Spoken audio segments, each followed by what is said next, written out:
느헤미야서 5번째 메시지, 아름다운 동역의 원리라는 제목으로 하나님의 말씀을 함께 나누겠습니다. 유명한 심리학자인 리처드 칼슨의 사소한 것에 목숨 걸지 마라 라는 책 3편에 앨런과 조지라는 두 사람의 이야기가 나옵니다. 이 두 사람 모두 직업을 갖고 있었지만 일은 신통치가 않았습니다. 앨런은 탁월한 안목을 지닌 중개인이었지만 집 짓는 일에 문외한이었고, 조지는 뛰어난 하도급 업자였지만 건물을 짓는 데 필요한 건축 부지를 어떻게 얻어야 하는지 몰랐습니다. 근데 이 두 사람이 만나서 동업을 하면서 놀라운 일이 벌어졌습니다. 생산 능력이 4배나 증가했고 아름다운 집을 짓는데 몇 달밖에 걸리지 않았습니다. 혼자서는 결코 할 수 없었던 놀라운 일이 일어난 것입니다. 이 일 끝에서 리처드 칼슨은 이렇게 말합니다. 어쩌면 당신은 지구상에서 가장 재능이 많은 사람인지 모른다. 하지만 당신이 훌륭한 파트너와 연결되기 전에는 그 재능을 펼쳐 보이지 못할 수도 있다. 무슨 말입니까? 우리가 함께 협력하고 동역하는 것이 정말 중요하다는 것이죠. 그렇습니다. 동역이 없이는 우리는 무슨 일을 이룰 수도, 아니 우리의 재능을 제대로 발휘할 수도 없을지도 모릅니다. 하지만 안타깝게도 우리 한국 사람들이 이 동역을 굉장히 불편해한다는 거예요. 동역을 얼마나 못하는지 우리가 누군가와 동업을 하려면 다 말립니다. 왜? 동업해서 잘 되는 꼴을 본 적이 없으니까요. 그만큼 우리는 동업하는 거에 대해서, 동역하는 거에서 각자는 매우 뛰어난데 함께 일하는 거에 대해서 매우 불편함을 느끼고 그 일을 잘 할 줄 모르는 그런 아킬레스건 같은 그런 컴플렉스를 우리가 갖고 있습니다. 그런 면에서 오늘 본문은 우리에게 매우 중요한 본문이라고 말하지 않을 수가 없습니다. 왜냐하면 오늘 본문에 아름다운 동역의 원리가 기록되어 있기 때문입니다. 자, 오늘 본문 1절부터 3절에 보면 이렇게 기록되어 있습니다. 한번 읽어볼까요? 시작. 그때 대제사장 엘리야십이 그의 형제 제사장들과 함께 일어나 양문을 건축하여 성별하고 문짝을 달고 성벽을 건축하여 함메아 망대에서부터 하나넬 망대까지 성별하였고, 그 다음은 여리고 사람들이 건축하였고, 또 그 다음은 이므리의 사람 아들이 삭불 건축하였으며, 어머는 하스나의 자손들이 건축하여 그 들보를 얹고 문짝을 달고 자물쇠와 빗장을 갖추었다. 자, 이게 무슨 얘기예요? 오늘 사실 32절까지 다 읽어야 돼요. 제가 아까 그 성경 봉독자가 32절까지, 그러니까 여러분의 얼굴이 순간 하얗게 질리는 것을 보게 돼요. 이게 굉장히 어려운 본문이에요. 32절까지 이름과 지명이 굉장히 많이 나옵니다. 보통 이 마태복음 1장 읽다가 다 그 신약 읽다가 포기하게 되지 않습니까? 계속 나왔고 뭐 이러다. 근데 이건 낳기만 하는 게 아니에요. 막 뭘 짓기도 하고 지명이 나오고 사람도 등장하고 굉장히 복잡한 사람들의 이름과 지명이 엄청나게 많이 기록되어 있습니다. 자, 왜 느헤미야는 성벽 재건에 참가한 이 사람들의 명단을 이렇게까지 길게 기록하고 있는 것일까요? 그것은 기적과 같은 이 성벽 재건이 이 수많은 사람들의 아름다운 동역이 있었기에 가능했다라는 것을 보여주고 싶었던 것입니다. 그러기에 오늘 본문에는 느헤미야의 탁월한 동역의 원리가 담겨져 있습니다. 우리가 가정에서 부부간에 어떻게 아름답게 동역할 것인가, 우리가 일터에서 우리가 어떻게 동료들과 아름답게 동역할 수 있을 것인가, 우리가 교회에서 또 우리가 속한 공동체에서 어떻게 동역자로 아름다운 동역을 이룰 수 있는 것인가에 대한 모든 원리가 오늘 본문에 담겨져 있다는 것입니다. 그러기에 저는 오늘 본문을 통해서 저와 여러분이 이 동역의 원리를 배워서 우리가, 우리의 가정이, 우리의 일터가, 우리의 교회가, 우리가 속한 모든 공동체가 아름다운 동역의 시너지 효과를 얻게 되기를 주님의 이름으로 축원합니다. 자, 그렇다면 우리가 배워야 할 아름다운 동역의 첫 번째 원리는 뭘까요? 배워야 될 첫 번째 동역의 원리는 은사와 여건에 따라 일을 분담해야 한다는 것입니다. 너무나 당연한 일이죠. 여러분, 앞서 소개한 그 책에서 리처드 칼슨이 이렇게 말을 합니다. 혼자서 모든 일을 다 하느라 에너지를 낭비하지 말고 당신과 당신의 새로운 파트너가 가장 잘할 수 있는 일에 초점을 맞추십시오. 당신도 성공적인 협력 관계를 맺을 수가 있습니다. 무슨 말입니까? 아름다운 통역은 각자 잘할 수 있는 은사와 여건에 따라 일을 분담할 때만이 가능하다는 것이죠. 그런데 이것이 얼마나 중요한지 여러분, 은사가 없는데 그 일을 하는 경우 얼마나 힘든지 여러분 아시지 않습니까? 저도 이런 경험을 많이 했는데, 인사가 없는데 그 일을 하는 사람이 있으면 그 사람도 힘들고 그 사람이 일을 하면 주변 사람은 더 힘들어져요. 그 대표적인 그 경험을 제가 이동원 목사님과 한 적이 있는데, 우리 이동원 목사님은 음악을 음악이라고 생각하시는 분이에요. 뭔지 모르세요? 음에 대한 전혀 아무런 감각이 없으세요. 그런데 이 설교가 끝나고 우리 이동원 목사님이 마이크에 대고 찬양을 하는 순간 모든 은혜가 사라집니다. 근데 이분이 청년 시절에 찬양대, 성가대를 한 적이 있어요. 성가대장님이 은혜로 하는 것이다 이러죠. 아니, 성가대는 절대로 은혜로 해서는 안 되는 겁니다. 성가대는 노래를 일단 좀 할 줄 알아야 돼. 근데 이분이 얼마나 고통스러웠을까요? 테너와 베이스 사이에 서서 어떤 때는 테너를 하다가 어떤 때는 베이스를 하다가 이분이 뭐 감을 못 잡는 거죠. 그런데 이분도 힘들었겠지만 이분이 찬양대에 있는 동안 그 성도들은 얼마나 고통스러운 시간을 견뎌야만 했을까요? 여러분, 동역을 할 때 이 은사처럼 중요한 것이 없어요. 여러분, 느헤미야는 이 아름다운 동역을 할 때 은사와 여건이 중요하다는 것을 절실히 깨달았던 분입니다. 자, 오늘 본문 1절부터 32절까지 우리 다시 한번 마음 잡고 읽어볼까요? 이렇게 하자고 하면 여러분이 시험에 들까 봐 제가 이미 다 읽고 여러 번 읽고 살펴봤습니다. 얼마나 친절한 목사예요. 아무런 감동이 없는 것 같아요. 자, 어떻게 공사가 이루어졌나 봤더니 10개의 성문과 45개 구간으로 나누어서 분담해서 일이 진행되었습니다. 언급된 인물만 무려 75명입니다. 이들이 종사한 직업의 종류는 무려 15가지가 넘어요. 구체적으로 제사장, 레위인, 노동자, 문지기, 전문 직업인, 세공업자, 향품 제조업자, 상인들은 물론 여인들까지 다양한 직업과 은사를 가진 사람들이 참여하고 있음을 알 수가 있습니다. 자, 그 은사에 따라 일을 했다는 것을 대표적으로 알려주고 있는 것이 본문 1절입니다. 자, 본문 1절 한번 같이 읽어볼까요? 자, 본문 1절입니다. 자, 읽습니다. 시작. 그때의 대제사장 엘리야십이 그의 형제 제사장들과 함께 일어나 양문을 건축했다. 자, 대제사장이 어떤 문을 건축했다고요? 양문입니다. 양문은 어떤 곳이에요? 제사장들이 제사를 사용되는 양을 비롯해 제물들을 가지고 드나드는 문입니다.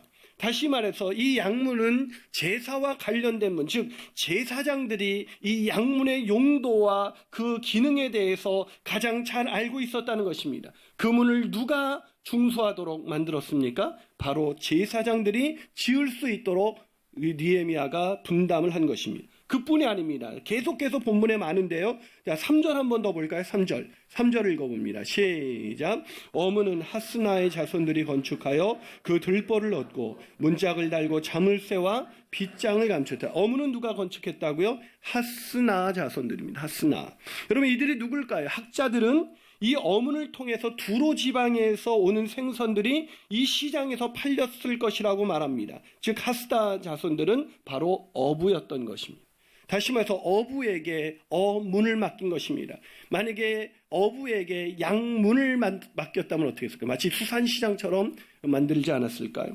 그런가 하면 느헤미야는 함께 동참한 사람들의 그 여건도 고려하고 있습니다. 자, 오늘 본문 8절을 한번 읽어볼까요? 8절입니다. 있습니다. 시작. 그 다음은 금장색 할헤야의 아들 우시엘이 등이 중수하였고 그 다음은 향품장사 하나냐 등이 중수하되 그들이 예루살렘의 넓은 성벽까지 하였다. 자, 예루살렘의 넓은 성벽은 쉽게 말하면 공사 구간이 넓고 긴 거죠. 그렇기 때문에 비용이 많이 들어가는 이 공사 구간은 누가 감당할 수 있도록 했습니까? 바로 금장색 할헤야의 아들 우시엘과 향품장사 하나냐입니다. 여러분, 이들은 무엇보다도 경제력이 풍부하고 단결력이 강했던 사람들입니다.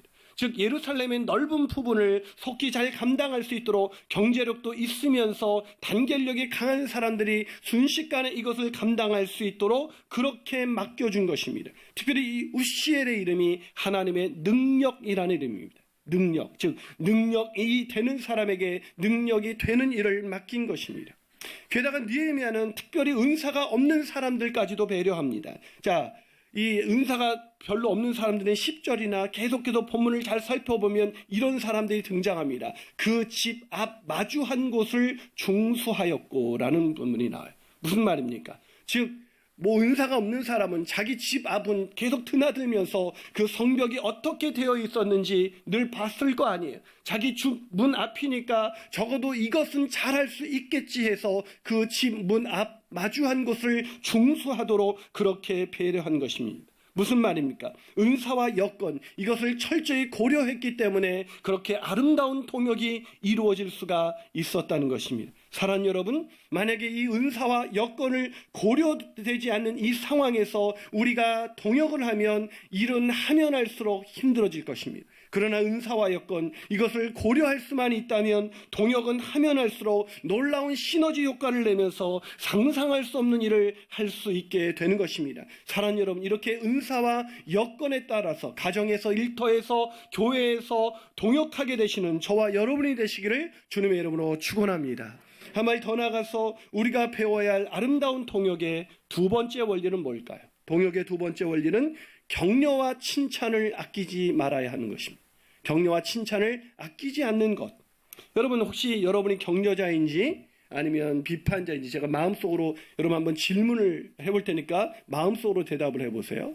여러분은 혹시 다른 사람들에게 격려를 잘하는 편이세요? 아니면 비판을 잘하는 편이세요?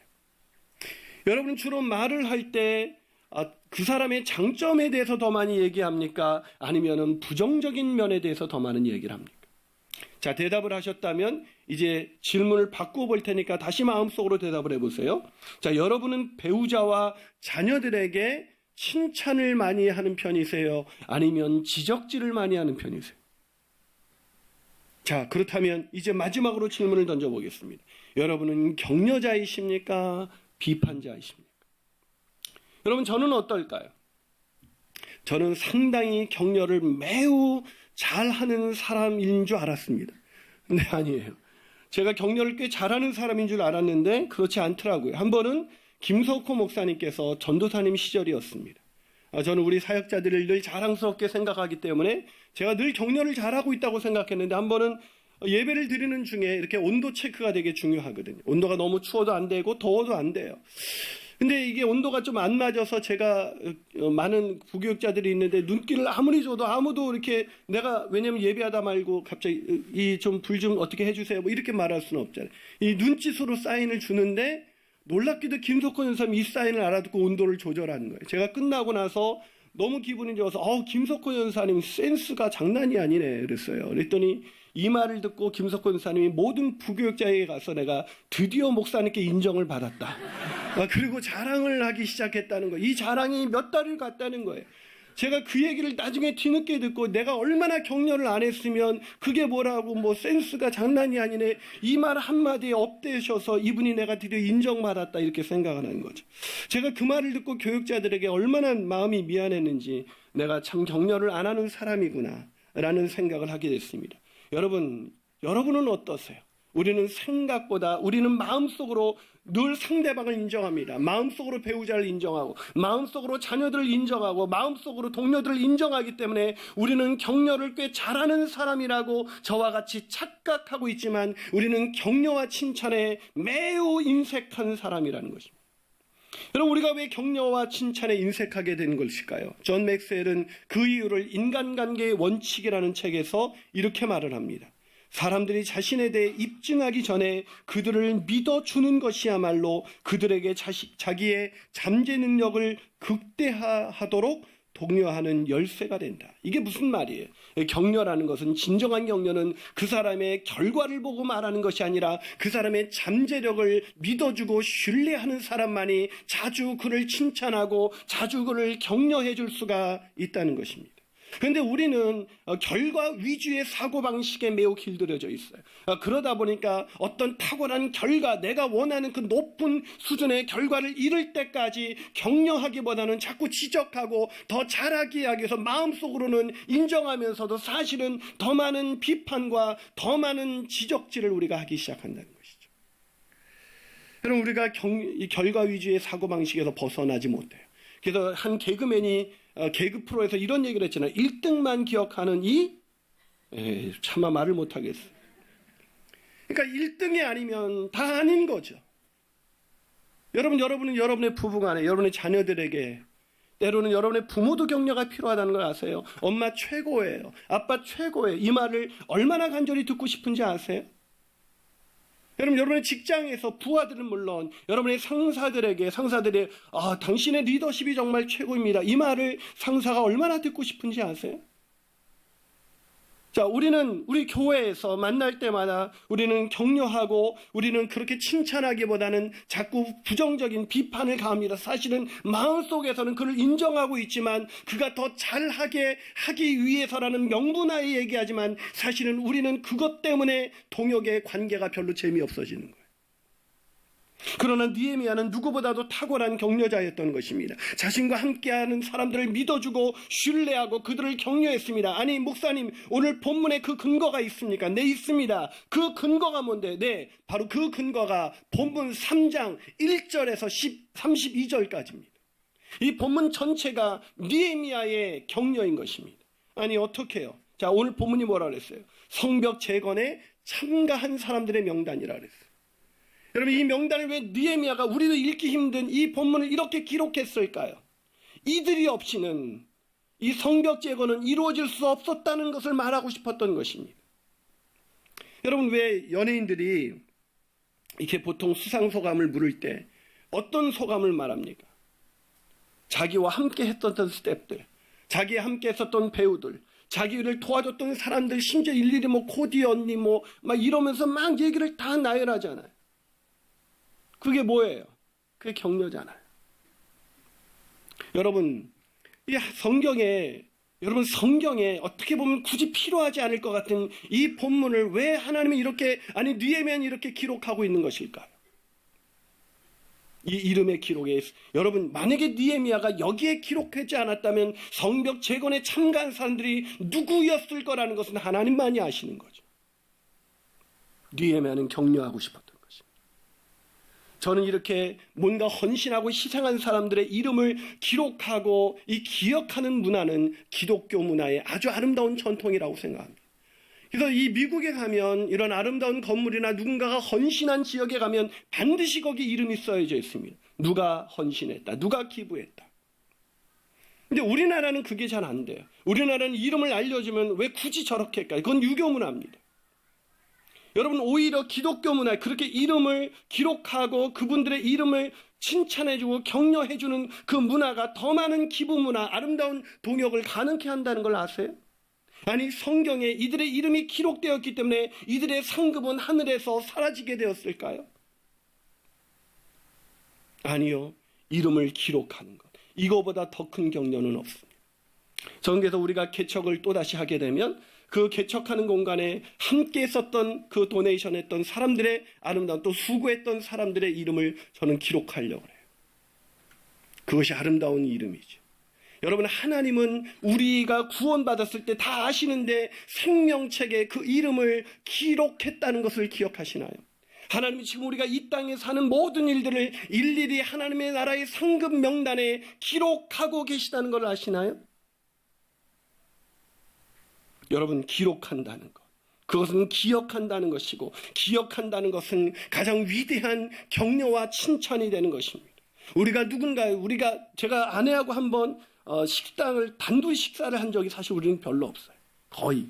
근데 제가 한번 근사한 식당에 가서 식사를 하면서 왜 갑자기 여기 와서 밥을 먹니? 내가 그런 일이 거의 없으니까. 근데 제가 그때 이렇게 했어요. 여보, 내가 당신이 나를 위해서, 또 교회를 위해서, 또 우리 가정을 위해서 늘 수고하는 것을 내가 기억해. 그 말 한마디, 밥 먹으러 갔다가 밥을 먹지 못하고 계속 울어서 밥은 결국 뷔페였는데 별로 먹지 못하고 왔어요. 그러나 먹는 것보다도 그것이 우리 아내에게는 얼마나 큰 격려가 되었을까요? 이름을 기억한다는 것. 하나님이 우리의 이름을 기억해 주십니다. 여러분의 헌신을 기억해 주십니다. 그렇게 헌신을 기억하는데 놀라운 것은 느헤미야는 더 헌신한 사람들은 더 많이 기록하고 있다는 것입니다. 자, 오늘 본문 20절 보세요. 본문 20절 읽어볼까요? 시작. 그 다음은 삽배의 아들 바룩이 한 부분을 힘써 중수했다. 바룩에 대해서는 그가 힘써 중수한 것, 또 아까 금장색과 이 향품 장사는 넓은 장소를 중수했다는 것, 그것들을 자세하게 더 헌신하고 더 희생했던 사람들에 대해서는 더 구체적으로 표현하고 있다는 걸 아시나요? 이도 목사님이 정말 수많은 통역자들과 함께 오픈한 철로역정, 그 길을 가다 보면 거기에 그 일에 함께 썼던 사람들의 명단이 기록되어 있습니다. 좀 더 힘썼던 사람들, 그 이들의 이름이 달라요. 여러분, 우리가 잘못된 생각을 갖고 있지 않아요? 그렇다면 이 성경을 부정하십시오. 만약에 여기에 동의하지 않는다면 우리는 느헤미야 3장을 찢어버려야 합니다. 하나님이 다 하시는데 뭘 이렇게까지 기록을 해? 여러분, 가장 큰 격려는 우리가 그들을 기억한다는 것입니다. 기억해주는 사람들, 여러분 부부간에 서로 기억해주는, 그 이름을 계속 불러주면서 여보 바로 당신 때문이야, 애들을 향해서 바로 너 때문에 내가 오늘을 사랑한다, 아빠 때문에 아빠 최고예요 라는 말을 계속해서 우리에게 누군가가 들려줄 때 이보다 더 큰 격려가 있을 수가 있을까요? 제가 이렇게까지 설교했는데 예배 끝나고 나오니까 성도 딱 한 분만이 목사님의 설교가 정말 최고였습니다 그러더라고요. 한 분만이. 사랑하는 여러분, 아름다운 통역을 이루기를 원하십니까? 그렇다면 격려와 칭찬을 아끼지 마십시오. 격려와 칭찬이 존재할 때 아름다운 통역은 비로소 가능한 것입니다. 마지막으로 우리가 어떻게 우리가 배워야 할 아름다운 통역의 세 번째 원리는 뭘까요? 그것은 리더들의 희생과 헌신이 있어야 한다는 것입니다. 리더들의 희생과 헌신. 여러분, 리더들의 희생과 헌신이 없는 아름다운 공동체를 보신 적이 있나요? 리더들의 헌신이 없이 어떤 공동체가 건강한 가정, 건강한 일터를 보신 적이 있나요?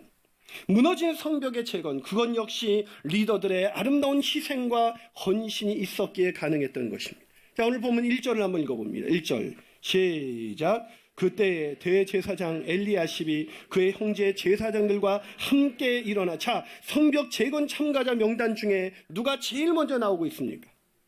대제사장과 제사장들입니다. 여러분, 그 당시 대제사장이 이 유대인들에게 어떤 사회적 지도자인지 여러분 잘 알고 계시죠? 여러분, 사회적으로 가장 앞선 지도자, 제일 영향력 있는 지도자였던 대제사장 엘리야십과 제사장들이 제일 먼저 성벽 재건에 참가하고 있습니다. 놀라운 일이죠. 리더의 헌신이 있었던 것입니다. 자, 이 리더의 헌신은 계속됩니다. 본문 12절 한번 읽어볼까요? 본문 12절 있습니다. 시작. 그 다음은 예루살렘 지방 절반을 다스리는 할로에스의 아들 살롬과 그의 딸이 중수하였고, 누가 중수했다고요? 예루살렘 지방 절반을 다스리는 리더들이 중수했습니다. 리더들의 헌신은 계속됩니다. 15절 보세요. 미스바의 지방을 다스리는 골호세의 아들 살룬이. 17절 보세요. 그일라 지방 절반을 다스리는 하사바가 그 지방을 대표하여 중수하였고, 리더들이 뒷짐지고 있었던 것이 아니라 계속해서 앞장서서 헌신하고 희생했기 때문에 그 무너진 성벽이 재건될 수 있었다고 오늘 성경은 말하고 있는 것입니다. 하지만 안타깝게도 헌신하지 않은 리더들도 있었습니다. 여러분, 놀랍게도 성경은 헌신하지 않은 리더들의 명단까지도 기록하고 있습니다. 참 우리의 감정으로 받아들이기 어려운 부분이죠. 자, 본문 5절을 한번 읽어보겠습니다. 본문 5절. 본문 5절 있습니다. 시작. 그 다음은 드고아 사람들이 중수하였으나 그 귀족들은 그들의 주인들의 공사를 분담하지, 읽기 싫어지십니까? 분담하지 않았다. 누가요? 드고아의 평민들은 그 공사에 함께 참여하고 있었지만 귀족들은 그들의 공사를 분담하지 아니했다고 성경 기록하고 있습니다. 여러분, 늘 어떤 일을 할 때도 이런 사람들, 어떤 공동체에서도 이런 사람들 늘 있어요. 함께하지 않는 사람들, 구경하는 사람들, 구경하면서 비판만 하는 사람. 여러분, 구경하다 보면 왜 비판할 수밖에 없는지 아십니까? 함께 주인의식을 가지고 참여하지 않다 보면 소외를 느끼게 되죠. 그 소외를 합리화시키기 위해서 반드시 필요한 것이 있는데 그것이 바로 합리화입니다. 합리화시키기 위해서 비판하는 거죠.